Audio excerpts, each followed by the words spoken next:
Welcome to El Regnum channel. If you are new to this channel, please do not hesitate to click subscribe and hit the notification bell for you to be more updated of the coming videos.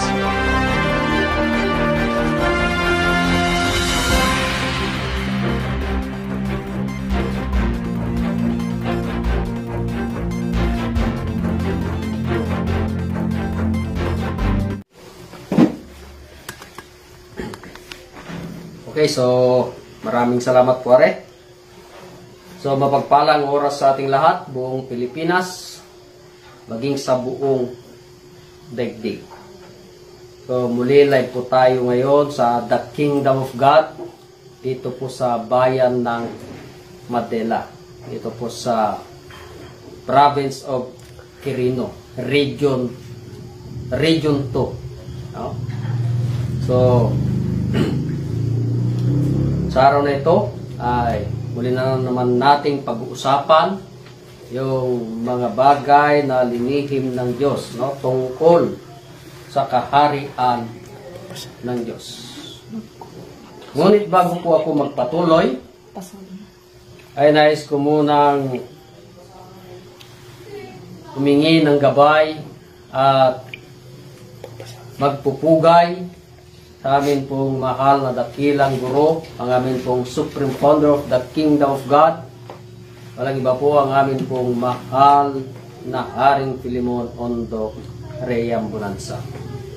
So, pagpalang oras po, mahal na Hari, at ganun din po sa ating 5 spiritual mothers. Nakasalukuyan po, nandun po sila ngayon sa banal na syudad.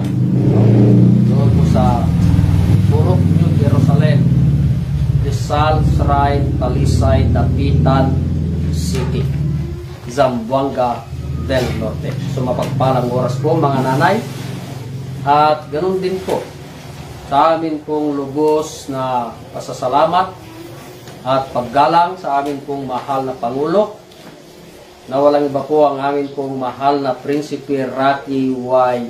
Reyam Bonanza, na siya po ang aming President ng The Royal Alpha Omega Ring Trading Corporation at President sa The Kingdom of God. So mapagpalang oras po, mahal na Prinsipe, at magandang gabi po.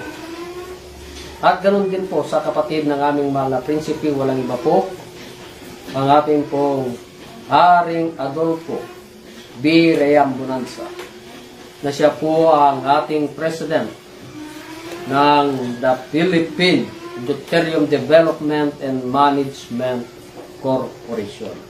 So mapagpalang oras, Haring Adolfo. No? At ganun din po, talabing 2 tribo ni Amang Habog, no? Hanggang sa mga 12 apostoles po natin sa loob ng kaharian ng Diyos, mula Region 1 hanggang Region 12, na kinabibilangan po ng aming Regional Director dito po sa Region 2. So walang iba po ang amin pong Haring Edgar Palor Ligutom. Kasama po ang kanyang Reyna, walang iba po, Reyna Rospadillo Ligutom. At ganun din po sa lahat ng mga 70 prophets mula Luzon, Visayas at Mindanao, na kinabibilangan po ng ating kapatid, walang iba ang ating Haring Rowel Agustin. So mapagpalang oras dyan, Hari. Salamat sa iyong palaging pagsubaybay, no? At ganoon din sa ating kapatid na si Haring Darakan, no? Hanggang sa lahat ng mga municipal leaders, barangay down to Purok. At ganoon din sa ating mga kapatid na nasa ibang bansa, na pinangungunahan ng ating kapatid, walang iba, Reyna Shirley del Rosario, na nandun po ngayon sa UK, no? Sa bansang London. So pagpalang oras dyan, Reyna. Ganoon din sa ating kapatid na walang iba, Prinsesa Claribel Baltasar, na nandun po sa bansang Kuwait. So pagpalang oras dyan, Prinsesa Claribel. At ganoon din sa mga kapatid natin na nandyan sa mga iba't ibang lugar, Yan po sa Santiago City, no? Yan po sa Barangay Nagasikan. Na pinangunahan ng ating kapatid, walang iba, Haring Ramel Tadja, Haring Redentor Domingo, Reyna Marites Saldivar, Reyna Gloria de Leon, at Haring Gino Tolentino. So mapagpalang oras dyan, mga hari at Reyna. Ganon din ang ating Reyna Los Biminda Gutierrez. At sa kapatid natin dito sa bayan ng Cabarugis, no? Sila Reyna Rosalia Tuginayo at Reyna Marina Ansibi. So mapagpalang oras dyan, mga Reyna. At ganon din sa ating kapatid na nandyan sa Nagtipunan, no? Nagtipunan Quirino, sa Family Digaw, na pinangunahan ng ating Haring Raul Digaw, no? Ang ating Haring Raul Digaw, sa buo niyang pamilya, ganun din sa kanyang prinsipe, walang iba, Prinsipe Fernando Digaw. At ganun din kay Haring Rino, no? Haring Rino Villegas. At sa ating kapatid na anak ng ating Haring Roger Pagumpana na nandun ngayon sa Negros, no? At kasama ang kanyang reyna, walang iba kundi si Haring Reggie Pagumpana, kasama ang kanyang reyna, Reyna Jel Pagumpana. No? Papagpalang oras sa ating lahat sa buong puwersa ng The Kingdom of God. Lalong-lalo na sa ating mga taga-subaybay, sa mga walang tigil at sawa sa pakikinig o panunood man dito sa ating Facebook Live sa gabing ito, na ating sinisigaw ang tungkol sa kaharian ng Diyos. So napakadaling banggitin, no, mga kapatid, ang salitang kaharian ng Diyos. No? Napakadaling banggitin, napakadaling basahin ang Kingdom of God. Yan. So, kanino ba ang Kingdom of God? Napakaliwanag naman, nasa dulo na, nakasulat, no? Ang Kingdom of God ay sa Diyos, mga kapatid. Na ito yung dala ng Diyos na magmula pa ng itatag ang sanglibutan. Kumbaga, maski tignan natin sa description ng Diyos o sa banal na kasulatan kung ating babasahin, mga kapatid. Ayon sa Matthew 25:34, na kung ano baga yung plano ng Diyos sa daigdig. So, pakibasa po, are. Kung ano baga yung plano ng Diyos tungkol sa kaharian ng Diyos. Matthew 25:34. So ganito po ang nakasulat ayon po sa Matthew 25:34. Kung magkagayoy sasabihin ng hari, sana nga sa kanyang kanan, magsiparito kayo, mga pinagpala ng aking ama. Manahin ninyo ang kahariang nakahanda sa inyo, buhat nang itatag ang sanlibutan. Yan. Sino ang nagsabi? Mga kapatid. Sinabi ng hari, di po ba, mga kapatid? Ngunit, sino yung tumatawag? Kapagkat ang katayuan ng Diyos, no? Ito, ang Diyos, or God. Yan. Ang katayuan ng Diyos, or ang God, ay king or hari. Kaya sinabi ng hari, doon sa kanyang mga nasakana, anong sinabi ng hari? Hali kayo, mga pinagpala ng aking ama. Sino na ngayon yung tumatawag? Ha? Ali kayo mga pinagpala ng aking Ama. Yun yung tinatawag, yung kanyang mga nasa kanan. No? Manahin ninyo ang kaharian ng Diyos. Buhat pa ng itatag ang sanglibutan. No? May plano na ang Diyos mula pa ng itatag ang sanglibutan na kanyang ipamamana ang kanyang kaharian doon sa kanyang mga nasa kanan. Ngunit, paano natin mamanahin yung pangako ng Diyos na kaharian ng Diyos? Paano natin mamanahin? Ha? Sapagkat may kautos-utusan ang Diyos ayon sa Matthew 6:33 kung paano natin manahin ang kaharian ng Diyos. Pakibasa rin. So ganito po ang mababasa ayon po sa Matthew 6:33. Datapwat hanapin muna ninyo ang kanyang kaharian. Yan, tuloy. At ang kanyang katuwiran.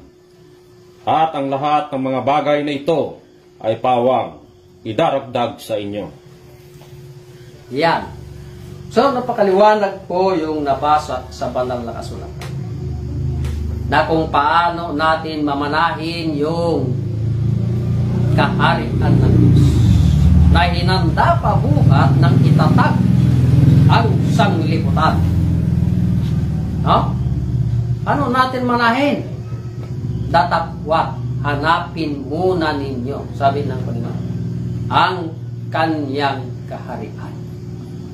No? Bakit kaya pinapahanap, mga kapatid? Kung mag-search tayo sa daigdig, may mga kaharian naman dyan, ngunit, ang plano ng Diyos, kaharian sa daigdig. No? Yung kaharian sa daigdig ang plano ng Diyos. Na siyang paghaharian ng Diyos. Isang kaharian lang yung pinapahanap ng Diyos na maging kaharian sa daigdig.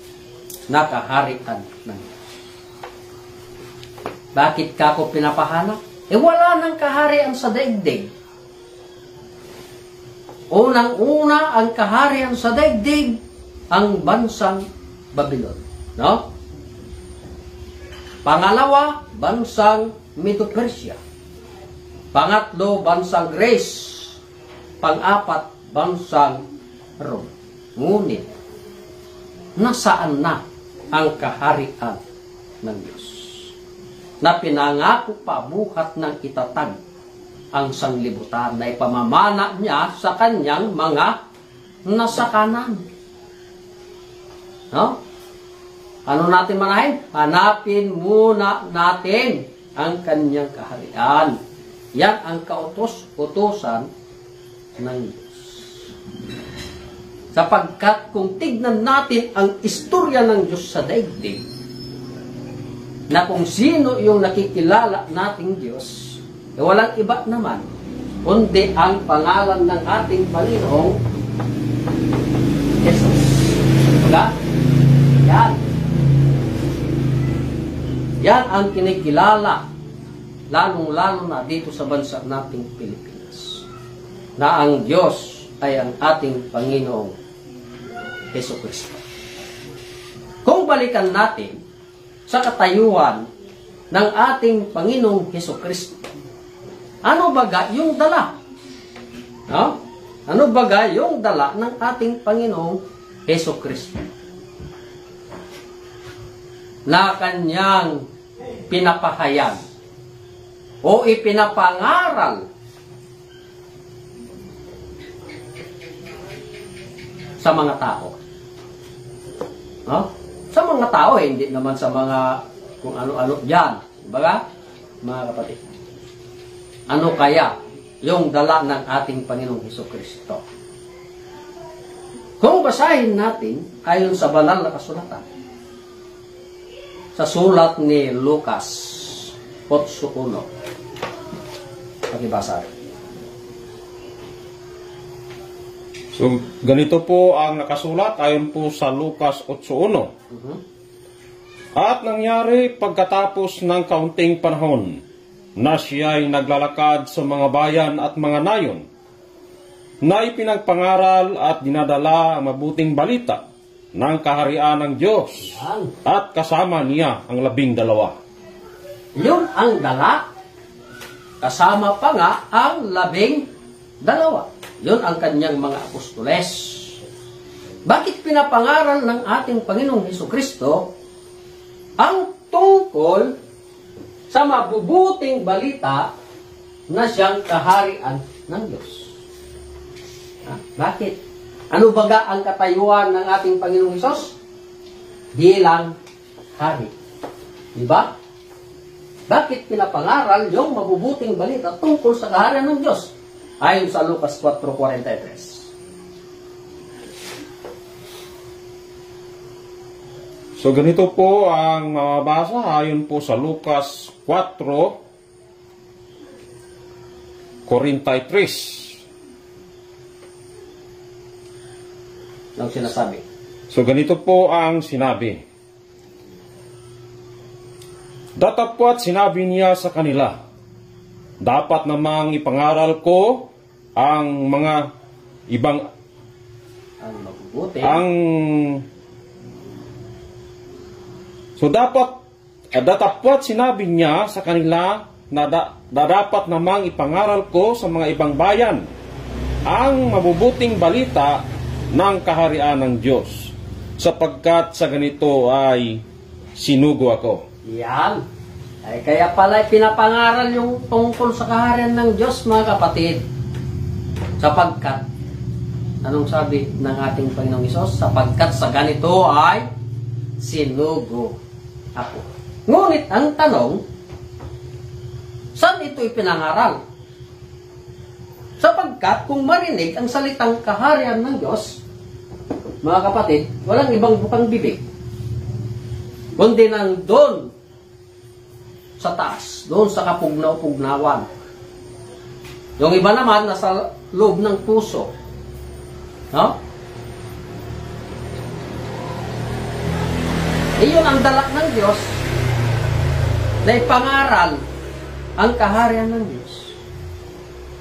Gaano naman katotoo na nandun sa taas at nandito sa loob ng puso?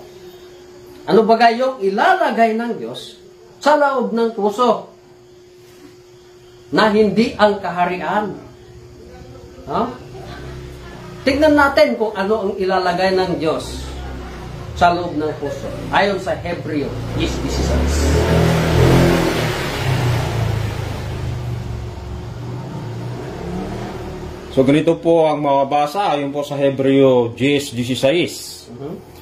Ito ang tipang gagawin ko sa kanila. Ano yung tipan na gagawin? Pagkatapos ng mga araw niyaon, sinabi ng Panginoon, ilalagay ko ang aking mga kautusan sa kanilang puso, at isusulat ko rin naman sa kanilang mga isip. Yan. Hindi yung kaharian ilagay sa puso. No? Kundi, ano yung lalagay ng Diyos? Yung kautusan, at isusulat pa niya sa kanilang pag-iisip. No? Anong ilalagay? Yung kautusan, hindi yung kaharian, mga kapatid. Kaya nga, sa panahon ng ating Panginoong Hesukristo, noong ipinangaral ang tungkol sa kaharian ng Diyos, doon sa bansang Jerusalem, no? Doon sa Jerusalem o sa bansang Israel, kasi ang bansang Israel, ang kapital nito ay Jerusalem. No? Hindi doon sa taas ipinangaral ang tungkol sa kaharian ng Diyos. No? Kundi doon sa isang bansa pinangaral, particularly doon sa bansang Israel, na pinaabot ng ating Panginoong Hesukristo ang mabubuting balita tungkol sa kaharian ng Diyos. Ngunit ang tanong, mga kapatid, pinaniwalaan po ba ang ating Panginoong Hesukristo doon sa bansang Israel? Ha? Pinaniwalaan po ba, mga kapatid? Kung pinaniwalaan sana hanggang ngayon ang kaharian ng Diyos doon sa bansang Israel, kung pinaniwalaan sana ako, ngunit hindi pinaniwalaan ang ating Panginoong Hesukristo doon sa bansang Israel. No? Sapagkat hinuli, pinako pa nga sa cross. Kaya anong sinabi ng ating Panginoong Hesus doon sa bansang Israel? Ayon sa Mateo 21:42 hanggang 43. Anong sinabi ng ating Panginoong Hesus? So ganito po ang sinabi, ayon po sa Matthew 21 verse 42 hanggang 43. Sinabi sa kanila ni Jesus, anong sinabi? kailanman bagay hindi ninyo nabasa sa mga kasulatan ang batong itinakwil ng nagtatayo ng gusali? Ang siya rin ginagawang pangulo sa panulok, ito'y mula sa Panginoon. At ito'y kagilagilala sa harap ng ating mga mata. Yan. So, tingnan ninyo mga kapatid, sinabi yan ng ating Panginoong Jesus. Sino yung batong itinakwil doon? Mga kapatid. Sino yung bato na yon? Ayon sa 1 Corinto 10:4. Sino yung bato na yon? Na siyang itinakwil doon sa bansang Israel. Tingnan natin. Hindi pinaniwalaan sino yung bato na yon. Pakibasa rin. So ganito ang mabasa ayon po sa 1 Corinto 10:4. At lahat ay nagsiinom ng isang inumin ding ayon sa Espiritu, sapagkat nagsiinom sa batong ayon sa Espiritu na sumusunod sa kanila, at ang batong yaon ay si Kristo. Yan. Hindi ba nila nabasa sa mga kasulatan na ang batong itinakwil ng mga nagtatayo ng gusali? Na siya rin ginawang pangulo sa panulok? Ay siya pala si Kristo. No? Kaya sa galit ng Diyos, anong sinabi sa 43? Kaya nga sinabi ko sa inyo, alisin sa inyo ang kaharian ng Diyos at ibibigay sa isang bansang nagkakabunga. Yan. Tapos sabihin natin na ang kaharian ay nandun sa tuktok o sa kalawakan o kapugnaw-pugnawan o kaya nandito sa loob ng puso.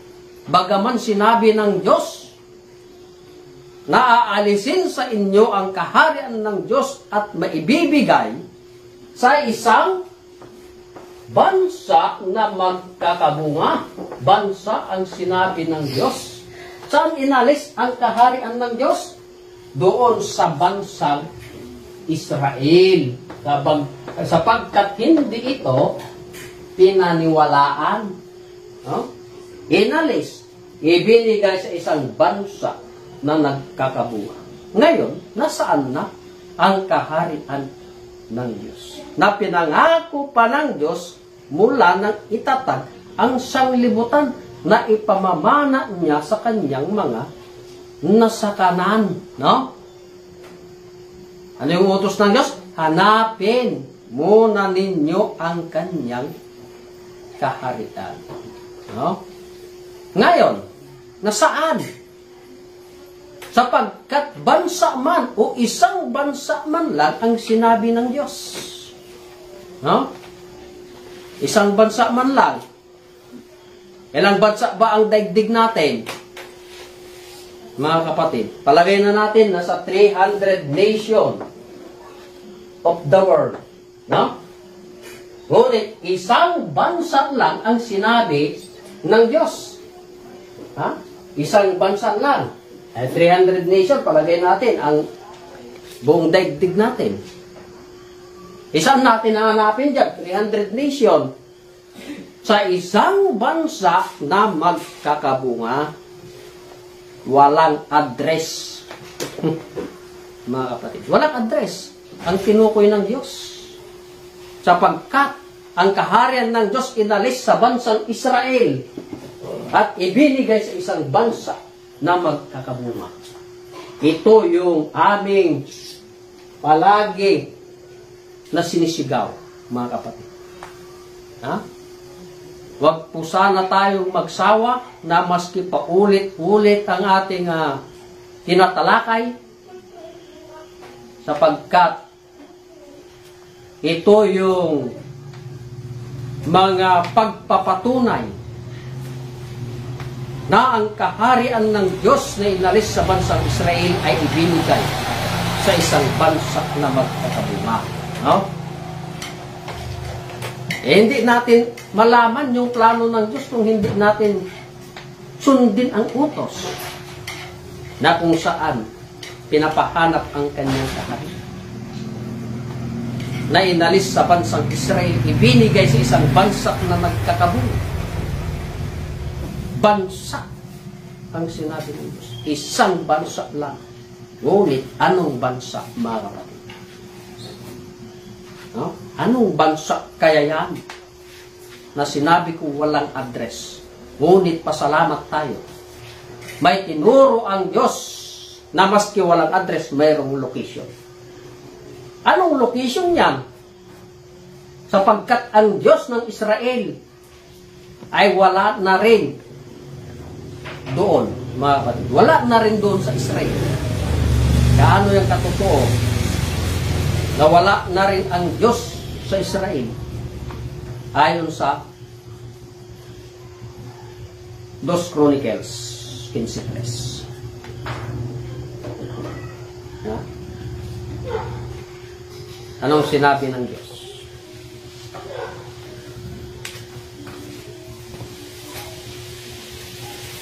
So ganito po ang mababasa ayon po sa banal na kasulatan. Ngayon nga ang Israel ay malaon ng walang Diyos, na tunay at walang tagapagturong saserdote at walang kautusan. Yan. Tignan ninyo mga kapatid. Wala na rin ang Diyos doon sa Israel. Wala na rin saserdote. At wala na rin tagapagturo. At wala na rin kautusan. Saan na? Kako walang address yung sinabi ng Diyos. Ngunit, mayroong location na binanggit ng Diyos ayon sa sulat ni Isaias. Na mabasa sa Isaias 24:15. Sapagkat ang kaharian ng Diyos inalis sa bansang Israel, ibinigay sa isang bansa na magkakabunga. Anong sinabi sa Isaias 24:15? So ganito po ang mababasa ayon po sa banal na kasulatan. Kaya't luwalhatiin ninyo ang Panginoon sa silanganan. Sa makatuwid bagay ang pangalan ng Panginoon, ng Diyos ng Israel sa mga pulo ng dagat. Yeah. Sino yung Diyos ng Israel? Ha? Walang iba. Ang ating Panginoong Jesus. No? Siya ang Diyos doon sa bansang Israel. Ngunit anong sinabi? Kaya nga't luwalhatiin ninyo. Huh? Sino luwalhatiin? Ang Diyos ng Israel. Saan? Sa malayong silangan sa mga pulo ng dagat. Yan mga kapatid. Nakako maski walang address, subalit may location. Anong location? Doon sa malayong silangan sa mga pulo ng dagat. Kailangan mag-research na naman tayo. Ngunit, salamat tayo, kumpleto na tayo sa gadget. Maski tignan natin sa world map o search na natin sa cellphone kung ano ang nandun sa malayong silangan sa mga pulo ng dagat. Kung ano baga ang makikita doon. Ang makikita doon, una, ang bansang Japan. Pangalawa, bansang Indonesia. Pangatlo, Malaysia. Pang-apat, Pilipinas. Yan ang nandun sa malayong silangan sa mga pulo ng dagat.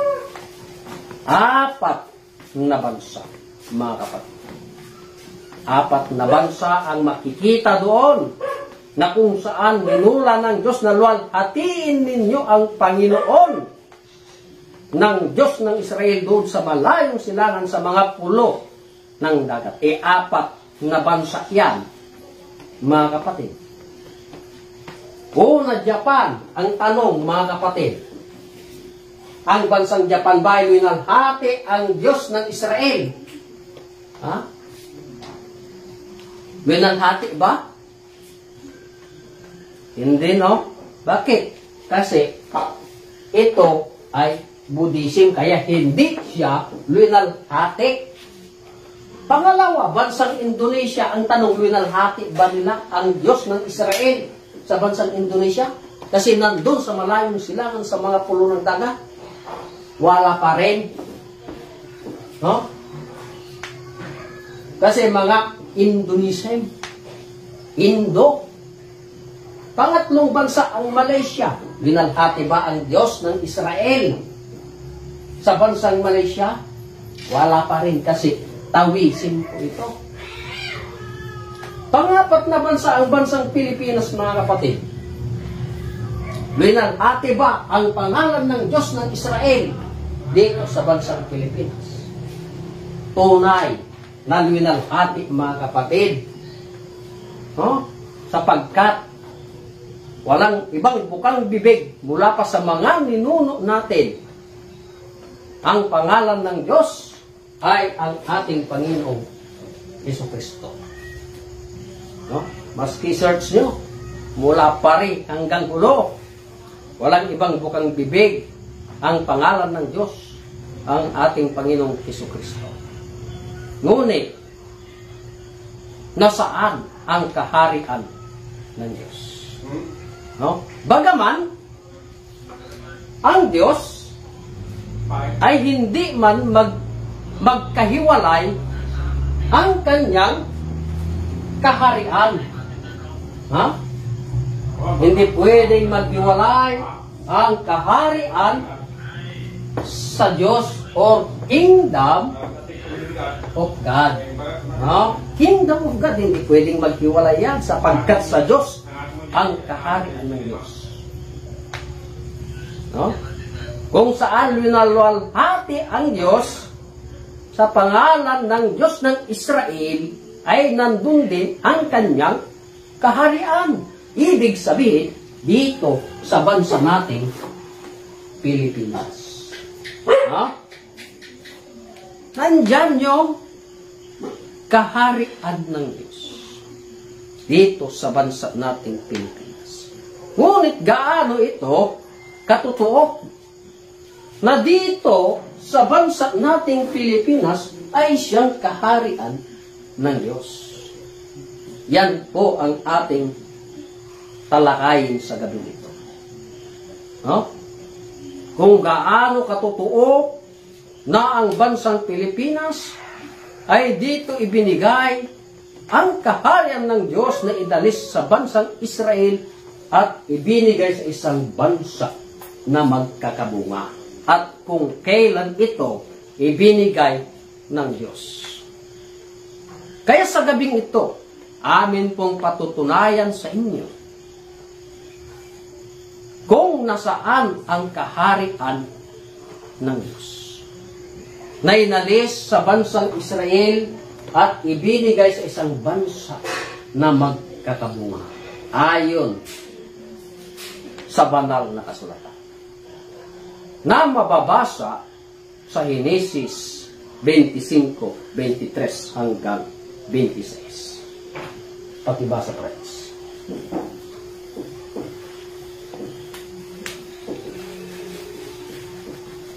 So ganito po ang mababasa ayon po sa banal na kasulatan.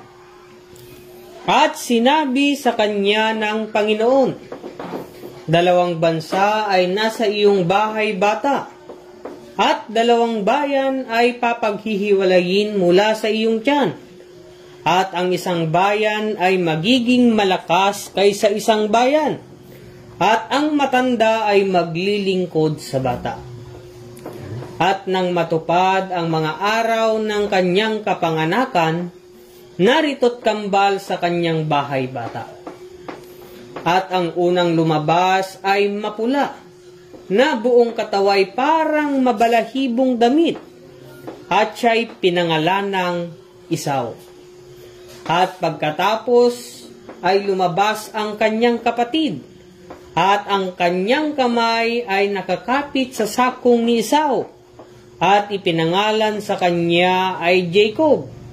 At si Isaac ay may 60 taon na nang sila'y ipinanganak ni Rebeka. Yan.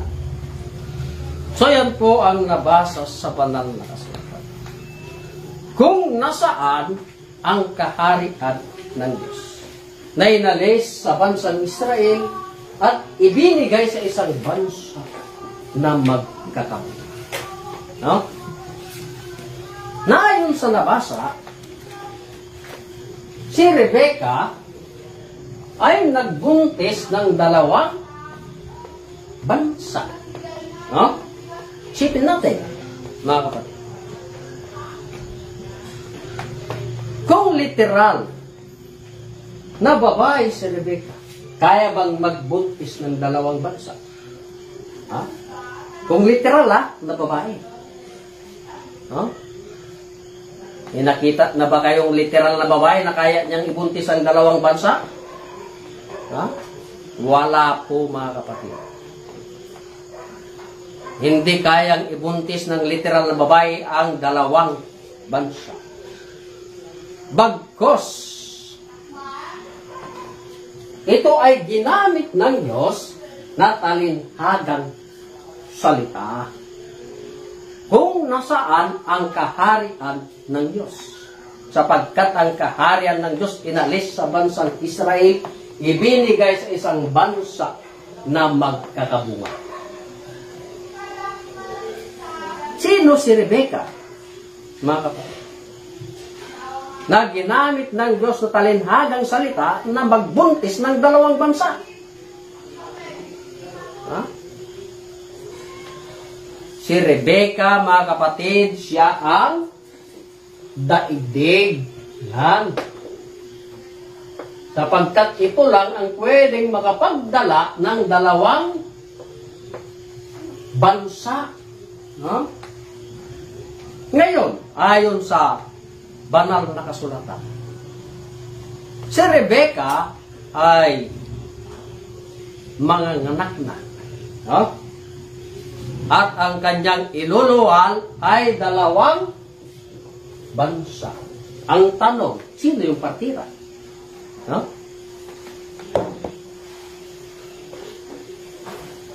Tulad sa mga literal na babae, mga kapatid. Pag manganganak, ano yung partira? Ha? Anong partira ng literal na babae pag manganganak? Noon, midwife. Ngayon, doktor na. Ha? Pag literal na babae. Ngunit dito, sa iluluwal ni Rebeka ng 2 bansa. Ang tanong, sino ang partira? Kung doktor, kaya bang hilutin ang daigdig? Ha? Kaya ba niyang hilutin ang daigdig para mailuwal ang 2 bansa? Hindi, mga kapatid. Kaya kung bansa man ang iluluwal ni Rebeka, kailangan bansa rin ang kanyang partira. Anong bansa ang partira ni Rebeka, mga kapatid? Ha? Ang ginamit ng Diyos bilang partira ni Rebeka ay ang bansang Spain. Ito ang ginamit ng Diyos na siyang partira. Sapagkat ang kaharian ng Diyos inalis sa bansang Israel, ibinigay sa isang bansa na magkakabunga. No? Ang partira ni Rebeka ay ang bansang Spain. Kaya sa bansang Spain, ay may ginamit ang Diyos bilang mga diskuberer. No? Si Christopher Columbus at Fernando Magallanes. Sila ang mga discoverer. Bakit discoverer? Sapagkat sa ilinuwal ni Rebecca na dalawang bansa kung nasaan ang kaharian ng Diyos. Sapagkat ang kaharian ng Diyos inalis sa bansang Israel, ibinigay sa isang bansa na magkakabunga. Kaya tignan natin ang mga discoverer, mga kapatid, na ginamit ng Diyos. Ang mga discoverer ay naglakbay patungo sa malayong hilaga.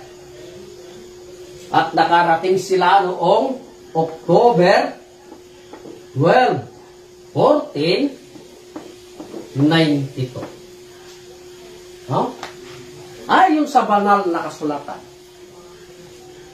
ang unang anak ni Rebecca ay si Esau. No? Na si Esau ay siyang malakas, mapula, mabalahibo, at maglilingkod sa bata. Yan ang unang anak ni Rebecca. Ngunit ang tanong, sino si Esau? Na siyang unang anak ni Rebecca. Kung titignan natin, ayon sa banal na kasulatan na mababasa sa Genesis 36:8, anong sinabi? Pakibasa, friends. So ganito po ang mababasa ayon po sa banal na kasulatan. At tumahan si Esau sa bundok ng Seir. Si Esau ay siyang Edom. Yan. So si Esau ay tumahan sa bundok ng Seir. At si Esau ay siyang sino? Edom. Yan. Siya pala si Edom. Huh? Ito yung unang anak ni Rebecca. Huh? Si Esau ayon sa nabasa sa banal na kasulatan, si Esau ang unang anak, ngunit dalawang bansa ang kanyang iluluwal. Huh? Ang tanong, sino itong Edom? Huh? Sapagkat bansa man yung iluluwal ni Rebecca, lumabas na yung unang anak na si Esau na siyang Edom. Sino ngayon? Si Edom. No? Mga kapatid, sino si Edom? Kung titignan natin, mga kapatid, ayon sa World Map or Encyclopedia, no? Ang Edom, ito ang bansang Amerika. No? Ito ang bansang Amerika. Na ito pala yung unang anak ni Rebecca na bansa na na-discover noong October 12, 1492. Ang bansang Amerika. Yan ang unang anak ni Rebecca na bansa. Bansang Amerika, discovered by Christopher Columbus. No? Noong October 12, 1492. So ayon sa mga discoverer, no? Patuloy silang naglakbay patungo sa malayong silangan. Malayong silangan, mga kapatid. No? Sapagkat dalawang bansa ang hinula ng Diyos. Kaya ang mga discoverer na si Fernando Magallanes or Ferdinand Magallanes ay may nakita sila na isang isla na wala pang pangalan, na kung saan nakarating sila noong March 16, 1592. 1521. No? March 16, 1520. Naayon sa banal na kasulatan, ang pangalawang anak ni Rebecca ay si Jacob. Yan. Si Jacob. Ngunit, sino si Jacob? Ha?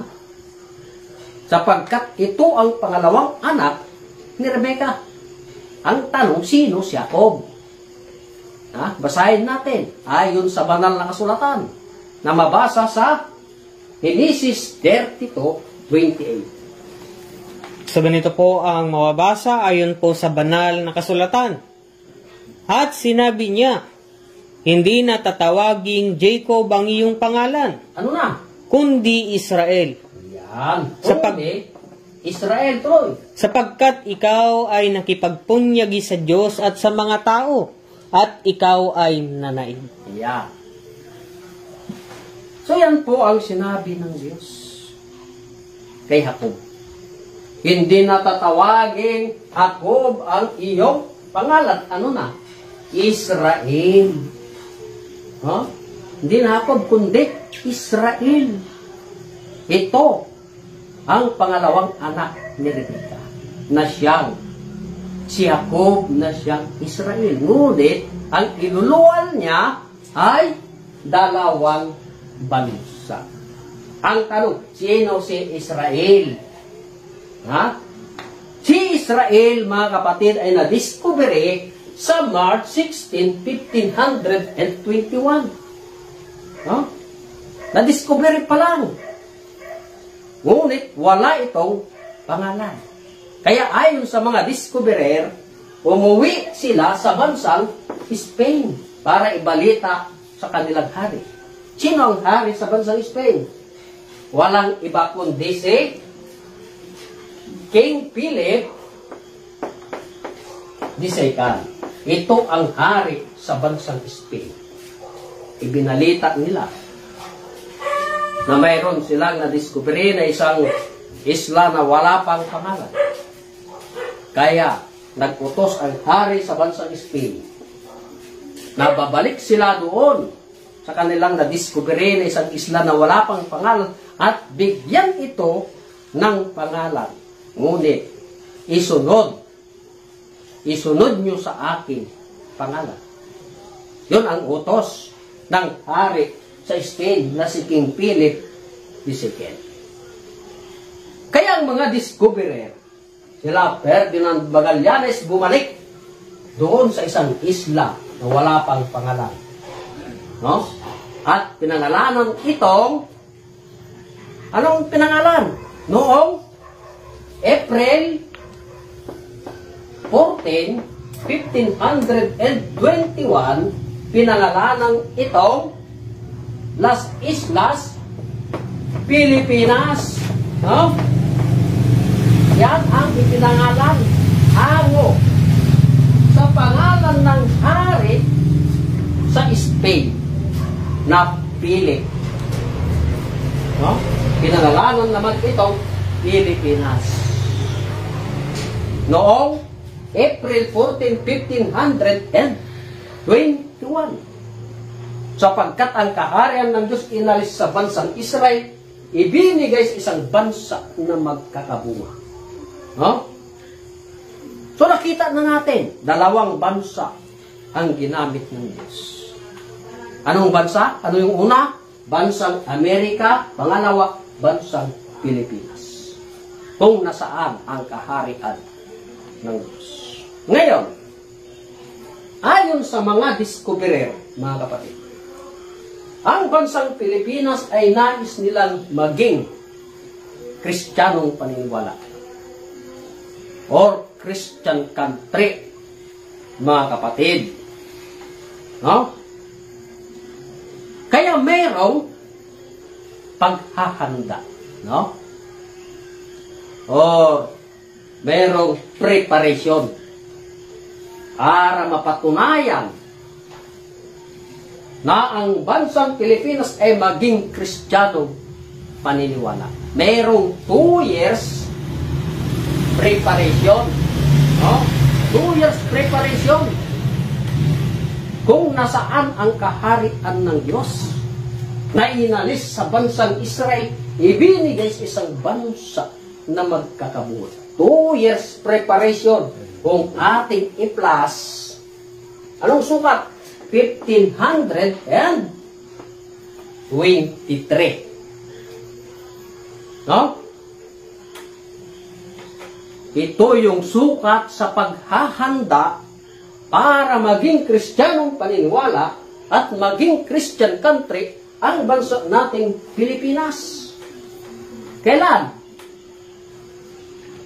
Noong April 14, 1523. Mga kapatid, ang bansa nating Pilipinas ay naging Philippine is a Christian country noong April 14, 1523. No? Nagbunga ayon sa kasunduan. No? Ano yung kasunduan? Nais nilang maging Kristiyanong paniniwala ang mga tao dito sa bansang Pilipinas. Nagkatotoo ba? Nagkatotoo. Kaya yan ang ibig sabihin na bumunga yung pagka-Kristiyano ng mga Pilipino. No? Nasinigaw pa ito ng 2 hari. Sinigaw noong April 14, 1523 ni King Humabon at ni Lapu-Lapu. Anong sinigaw? Philippine is a Christian country. Na binautismuhan pa ito ni Father Pedro Valderrama. Yan ang nagbautismo, mga kapatid. Para maganap yung nakatagong lihim kung nasaan ang kaharian ng Diyos. Sapagkat ang kaharian ng Diyos inalis sa bansang Israel, ibinigay sa isang bansa na magkakabunga. Para higit ko natin maunawaan, mga kapatid, ayon sa banal na kasulatan, no? Na siyang malakas, mapula, mabalahibog, at maglilingkod sa bata. Sino yung tinutukoy ng Diyos? Yung unang anak ni Rebecca na si Esau na siyang Edom na siyang bansang Amerika. Ngunit ang tanong, ang bansang Amerika po ba ay malakas? Malakas ba ang bansang Amerika? Kung titignan natin, mga kapatid, ang bansang Amerika, kung sa kagamitan, ay mga high power. Kaya yan ang totoo, no? Na ang bansang Amerika ay tunay na malakas. Pangalawa, ang tanong, mga kapatid, ang bansang Amerika ba ay mapula? Ang bansang Amerika ba ay mapula? Kung titignan natin, mga kapatid, ang mga tao sa bansang Amerika, pag masilayan ng araw ang kanilang balat, anong nakikita natin? Ang kanilang balat ay namumula. Kaya tunay na ang bansang Amerika ay mapupula. Bakit mabalahibo? Ang tanong, mga kapatid, ang bansang Amerika ba ay mabalahibo? Tignan natin yung pangangatawan ng mga tao sa bansang Amerika. Hindi ba sadyang mababalahibo? Tunay na mababalahibo ang mga balat ng mga tao sa bansang Amerika. Kaya, kuha ng bansang Amerika ang hinula ng Diyos na unang anak ni Rebecca, no? Na siyang si Esau, na siyang Edom, na siyang bansang Amerika. Pangapat, at bakit maglilingkod sa bata? Ang tanong mga kapatid, ang bansang Amerika ba ay maglilingkod sa bata? Ha? So gaano katotoo na ang bansang Amerika ay maglilingkod sa bata? So ganito po ang hanay. Sa taong 1945, ang tanong, ano ang kaganapan sa taong 1945? Ha?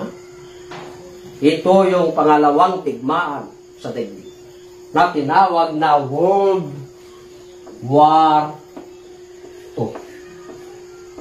World War II. No? Para maganap yung hinula ng Diyos na maglilingkod sa bata. Sa taong 1945, ito ang World War II na kung saan ang bansa nating Pilipinas ay inalipin ng bansang Japan. No? Inalipin ng mga Hapon ang mga Pilipino dito sa Pilipinas. Para matupad ang pula ng Diyos na maglilingkod sa bata, ang bansang Pilipinas ay hindi ito humingi ng tulong sa bansang Amerika. Ano kaya ang nangyari? Ang bansang Amerika ang siyang kusang tumulong dito sa bansa nating Pilipinas para maganap yung hula ng Diyos na si Esau ay maglilingkod sa bata. Na si Esau ay siyang Edom, na siyang bansang Amerika. No? Si Jacob, na siyang Israel, na siyang bansang Pilipinas. Sapagkat ang kaharian ng Diyos inalis sa bansang Israel, ibinigay sa isang bansa na magkakabunga. Kaya, ang Amerika ang kusang tumulong sa bansa nating Pilipinas. At napalaya ang bansang Pilipinas sa pagkaalipin ng mga Hapon. No? At napatalsik ang mga Hapon dito sa bansang Pilipinas. Kaya, nagkaroon ng kalayaan ang mga Pilipino, mga kapatid. Kailan? Ha? Kailan, mga kapatid? Noong 1946 naging malaya ang bansa nating Pilipinas. No? Naging malaya ang bansa nating Pilipinas. Ang tanong, ano ang kaganapan sa 1946 na hindi lang kalayaan? Huh? Ano? Ang bansang Amerika at bansang Pilipinas ay ginawang America and Philippine Friendship Day. Noong taong 1946, nasaan ang kaharian ng Diyos, mga kapatid? Na inalis sa bansang Israel, ibinigay sa isang bansa na magkakabunga. Dalawang bansa ang ginamit ng Diyos. Anong bansa? Bansang Amerika at bansang Pilipinas. Ang tanong, saang bansa sa dalawa na ginamit ng Diyos na bansang nagkakabunga? Ha? Ang tanong, ang bansang Amerika ba ay bansang nagkakabunga? Ha? Hindi. Bakit? Isa lang ang lingwahe doon. No? Isa lang. Ano? English. Diba? tanong, dito kaya sa bansang Pilipinas, ha? Bansa bang nagkakabunga?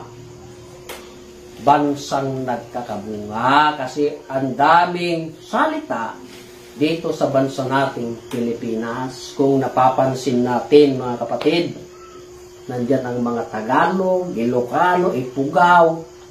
Kaya nga tinawag ng Diyos na bansang nagkakabunga. Ngunit, isa lang yung tinukoy ng Diyos na maging Kristiyanong paniniwala. Anong bansa yan? Walang iba. Bansang Pilipinas.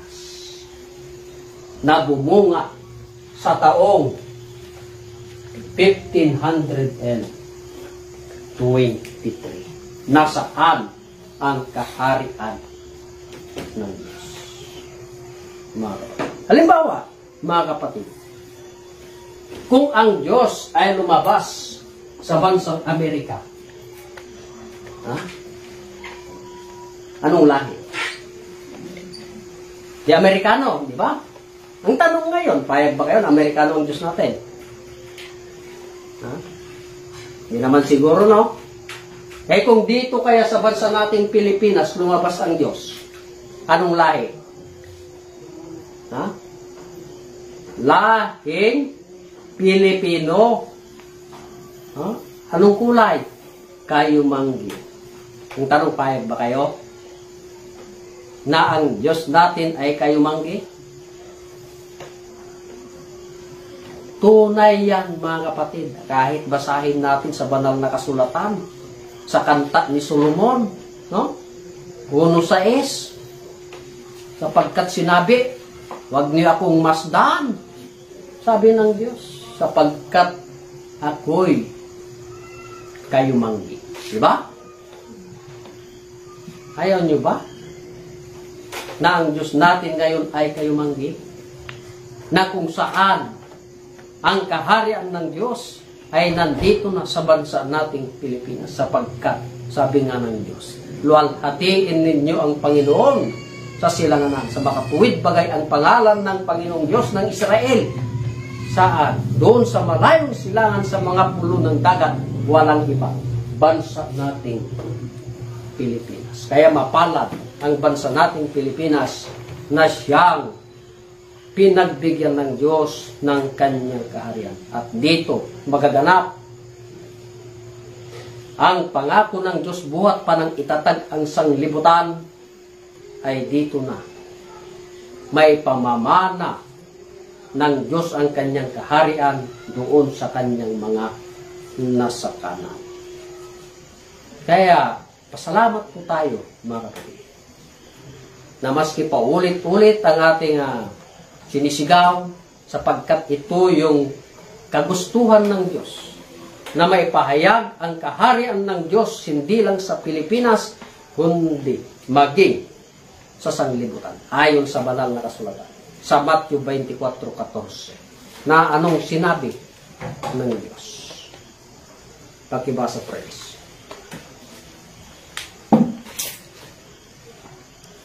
So ganito po ang mababasa ayon po sa banal na kasulatan. At ipangangaral ang ebanghelyong ito ng kaharian sa buong sanglibutan, sa pagpapatotoo sa lahat ng mga bansa, at kung magkagayon darating ang wakas. Yan. Yan ang sinabi ng Diyos, na ipangaral ang ebanghelyo sa kaharian sa sanglibutan, at bigyan ito ng mga pagpapatunay o patutuo, nang sa gayon ay darating na ang wakas. Hindi yung kawakasan ng daigdig natin, mga kapatid. Makarinig lang kayo ng digmaan dyan. Makaramdam kayo ng lindol, bagyo. Ay sabihin na natin na ito na yung, ano yung sabi? End of the world. Hindi. Kundi mayroon talagang tatapusin ang Diyos, mga kapatid. Lalong-lalo na ang kahirapan sa kanyang mga anak. Kaya kung nalaman natin na ang kaharian na ng Diyos ay dito na sa bansa nating Pilipinas. Ano yung utos ng Diyos ayon sa Gawa 14:22? Huh? Kung ating babasahin, ayon kay Apostol Pablo, no? Sa Gawa 14:22. Pakibasa rin. Ibasa, friends. Pakibasa. Gawa 14:22. So ganito po ang mababasa ayon po sa banal na kasulatan, na pinatitibay ang mga kaluluwa ng mga alagad at inaaralan sila na magsipanatili sa pananampalataya at sa pamamagitan ng maraming mga kapighatian ay kinakailangang magsipasok tayo sa kaharian ng Diyos. Yan ang kautos-utusan ng Diyos. Kaya pag mahanapan ang kanyang kaharian, kinakailangan, sabi ng Diyos, ay magsipasok tayo. Saan? Saan tayo papasok? Sa kaharian ng Diyos. Yan ang utos ng Diyos. No? Kasi pinahanap, pag nahanapan, kinakailangan, sabi ng Diyos, ay magsipasok tayo sa kaharian. Oh. Kaya yan po ang aming pinatunayan sa gabing ito, na kung nasaan ang kaharian ng Diyos, so hindi po ako mahiya na ipagsigaw sa bansa nating Pilipinas, maging sa buong daigdig, na itong bansa nating Pilipinas ay siyang kaharian ng Diyos, na siyang umakma sa lihim ng Diyos na ginamit sa talinhagang salita. Kaya mga kapatid, ako'y nagpapasalamat sa ating lahat sa pagsubaybay ng aming Facebook Live na aming binabalita sa inyo ang tungkol sa kaharian ng Diyos. Inuulit ko, maraming salamat sa ating lahat at sa ngalan ng aming mahal na Supremo, walang iba, ang aming mahal na Haring Filemon Ondo Riam Bonanza. At ganun din sa ngalan ng aming mahal na Pangulo, no? Na walang iba, ang aming mahal na Prinsipe Rocky Y. Riam Bonanza. Maraming salamat po, mahal na Prinsipe, lalong-lalo na sa ating mahal na Haring Filemon Ondo Riam Bonanza. At ganun din sa aming Regional Director, walang iba, Haring Edgar Palor Ligoto.